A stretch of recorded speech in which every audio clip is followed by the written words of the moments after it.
আরামবাগ মহকুমার গোঘাটের কামারপুকুর শ্রীরামকৃষ্ণ মঠের একটি অনুষ্ঠানে যোগ দিতে আসছেন রাজ্যের মুখ্যমন্ত্রী মমতা বন্দ্যোপাধ্যায়। তিনি যাবেন আরামবাগের ওপর দিয়ে। সেই জায়গায় দেখা যাচ্ছে রামকৃষ্ণ সেতু উঠতে আরামবাগ পৌরসভার পক্ষ থেকে ব্যারিকেড করা হচ্ছে। কিন্তু কেন?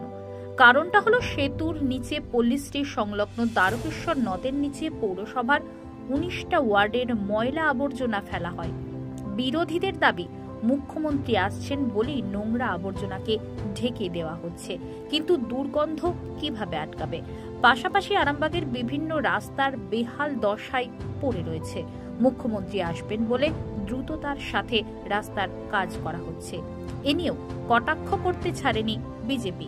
এ প্রসঙ্গে কি জানাচ্ছেন চেয়ারম্যান সহ বিরোধী কাউন্সিলর, তাদের মুখ থেকেই বিস্তারিত শুনুন। মুখ্যমন্ত্রী আসছেন, সেই জন্য আমরা রাস্তাঘাট সব পরিষ্কার করছি, চারদিকে আমরা ফ্ল্যাগ ফেস্টুন বাঁধছি। মানুষ যাতে সুষ্ঠুভাবে দাঁড়িয়ে মুখ্যমন্ত্রীকে দেখতে পায়, সেই জন্য আমরা স্বেচ্ছাসেবকরা রাস্তায় থাকবে, তারা ঠিক করে লাইন করে সবাইকে দাঁড় করাবে। এইসব উদ্যোগগুলো আমরা নেওয়া হয়েছে। মুখ্যমন্ত্রীকে দেখার জন্য গোটা রাস্তাতেই লোক দাঁড়িয়ে থাকবে। আমাদের শহরটার মধ্যে যাতে কোনো বিশৃঙ্খলা না হয়, আমরা সেটা দেখব। ব্রিজ সংলগ্ন এলাকায় ব্যারিকেড করা হচ্ছে, কি বলবো? কমানোর জন্য নয়, ওটা স্বাগতম লেখার জন্য ওটা করছে। উন্নয়নের প্রকল্পের বিভিন্ন রকম প্রকল্প সব দিয়ে একটা গেট তৈরি করা হবে। আচ্ছা,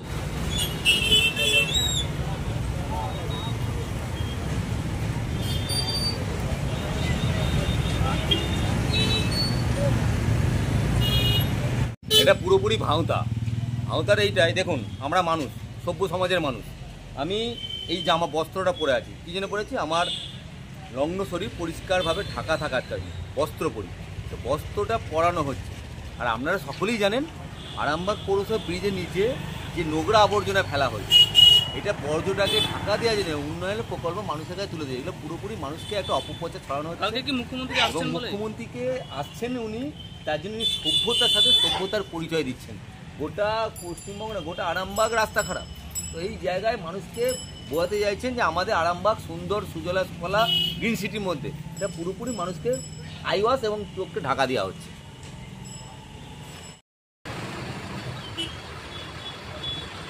দাদা পৌরসভাকে কাজটা করাচ্ছে আমাদের দাদা। প্যান্ডেলের হ্যাঁ, কত ফুটের কাজ হচ্ছে এটা? ওই মিনিমাম ধরুন না 8 ফুটে। 8 ফুটের। ওটা কি ঢাকা পড়ে যাবে ওই দিকটা? হ্যাঁ, ওই ময়লাটা ঢাকা দেওয়ার জন্য এটা করাচ্ছে। মানে 8 ফুটে ঢাকা পড়ে যাবে? হ্যাঁ, কবে মুখ্যমন্ত্রী আসছে? কালকে আসছে।